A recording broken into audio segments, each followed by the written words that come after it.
வணக்கம் ஃப்ரெண்ட்ஸ், இன்றைக்கு நாங்கள் ஒரு ஹெல்த்தியான ஸ்நாக்ஸ் செய்வோம். அதுகளும் இனிப்பு டோஃபிகள் அதுகளை சாப்பிடாமல் ஹெல்த்தியான ஒரு ஸ்நாக்ஸ் செய்வோம். நாங்களே செய்து சாப்பிடுவோம்.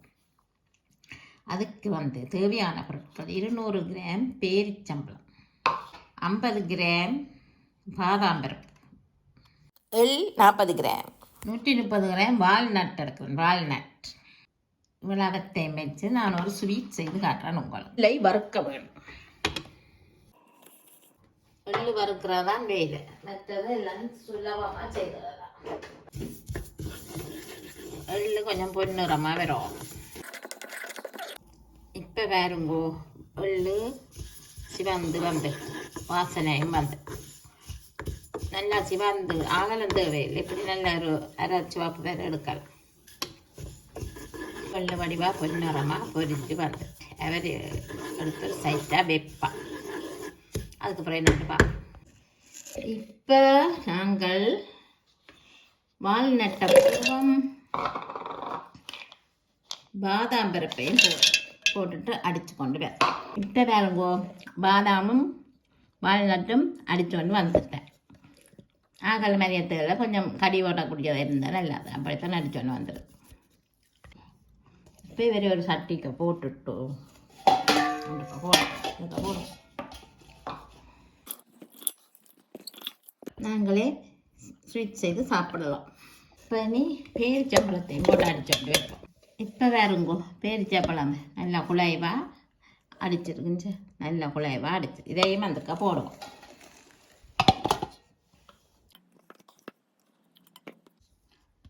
சீனி எதுவும் தேவையில்லை. இந்த பேரிச்சம்பளம் இனிப்பே காணும். இப்போ இதை எல்லாத்தையும் சேர்த்து குழைப்பேன். உண்டவடிக்கக்கூடிய அளவுக்கு குழை பிசைஞ்சு காட்டியெல்லாம் உருண்டு கொண்டு வருது. அதில் எண்ணெயில் மிதக்கும் தானே, பாதாமிலையும் வால்நட்டுலையும் கையை எண்ணெய் தன்மையோட வருது.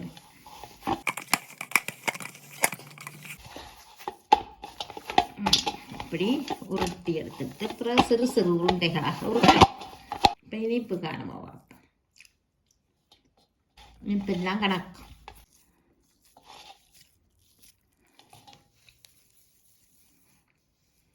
இப்படி உருண்டைகளாக உருட்ட வேணும்.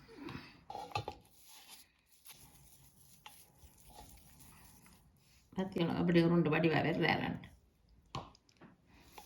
இந்த சாக்லேட் சாப்பிட்ற பின்னேற டைமில் பிஸ்கெட் சாக்லேட் சாப்பிட்ற இது வேறாது. அப்போ இப்படி செய்து வச்சு இதில் எடுத்து சாப்பிட்டா கெஸ்ஸு ஆரோக்கியம்.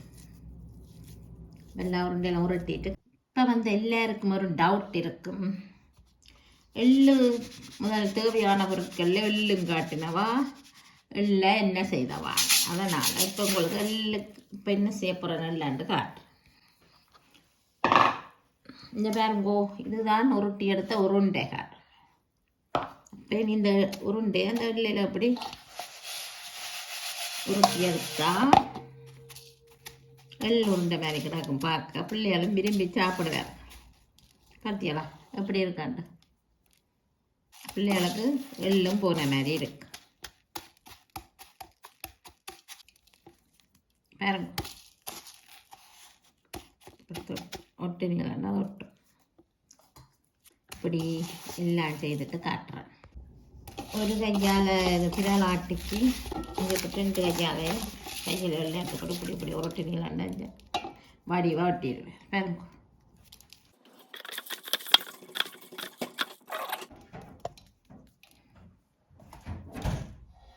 மிகவும் சுவையான ஈவினிங் ஸ்நாக்ஸ்.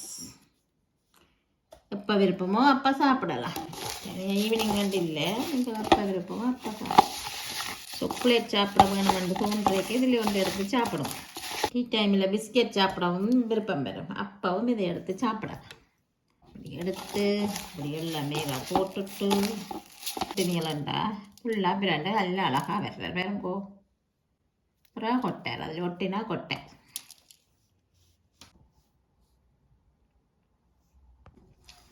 இப்போ பாருங்க, அழகான பார்த்தா எள்ளுருண்டை மாதிரி இருக்கும். ஆனால் இதோட பேரிச்சம்பழம், வால்நட், பாதாம் பருப்பு.